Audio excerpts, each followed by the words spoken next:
Hi everybody, I wanted to talk to you about a couple types of terminology that I've heard people use in the field and why you might want to steer away from that and how that could be beneficial for your learner.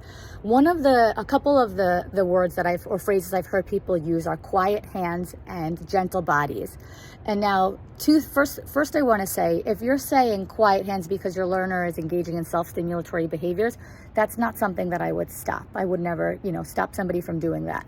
If you're asking your learner to have quiet hands because they're doing something that's completely unsafe with them, then you're going to want to use terminology that they're going to actually hear in the real world, or they're going to come into contact with or be able to respond to.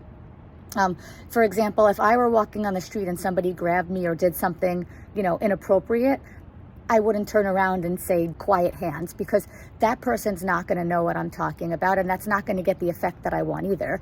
I would probably say, put your hands down, get your hands off me, or put your hands down. Of course, we're not saying, we're not talking to our kids that way, but we want to tell them exactly what we want to do instead, and we want to make that explicit. And saying quiet hands or gentle bodies leaves a lot of room to interpretation. So I make a lot of videos about this, but if there is something that you're looking for your learner to do, always make sure you're very specific, explicit, and use words that they're going to hear in the real world, and that everybody else are going to understand as well.